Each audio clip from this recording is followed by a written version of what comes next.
College Radio Network and this station present an in-depth interview with Dave Edmunds.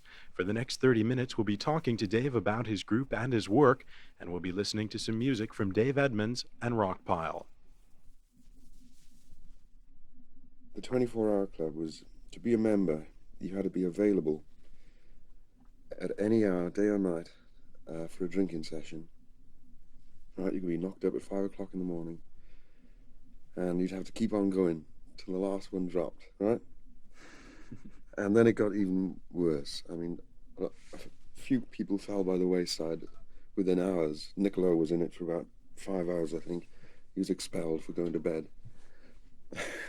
And then even worse, an offshoot was the pound a minute club. Whereas you had to go to the bar, and for every minute you were there, you had to spend £1 on drink. 24-hour club was outlawed. You had our secret meetings and the rock and roll in the end. It seems, in one form or another. It'll go, a bit this way and a bit that way.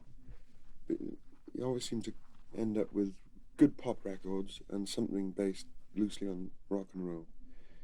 I think it's quite healthy what's happened, but I don't like what the press did with it. In Britain anyway, I don't know about over here, but they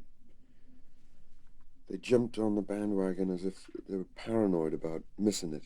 Yeah, it's strange, because America invented rock and roll, and yet it's bigger in England now, I think. The young kids they don't have a chance to develop their roots. Now, if you see what I mean, you're right, you say they can get a group together, come in and make a record. They've got to make a record. They've got to have a recording company, then they've got to spend a lot of money on equipment, and before you know it, they're out of their depth, and they have not much in the way of musical roots to fall back on. And so a lot of bands are coming and going. Look, the Beatles were around for years, just developing before they ever made their first record. Had a big hit with I Hear You Knocking, and I got a bit lazy then, because I had a bit of money. And then, thanks to Nick, and especially Jake Riviera, we just got the band together. I'm getting away from that, like subtle as a flying mallet when I play everything myself, and it sounds basically like a compilation album of various artists, there's no continuity or flow to it at all. And I try to correct that a bit with Get It, which I think there is a bit more continuity to it, and some original songs.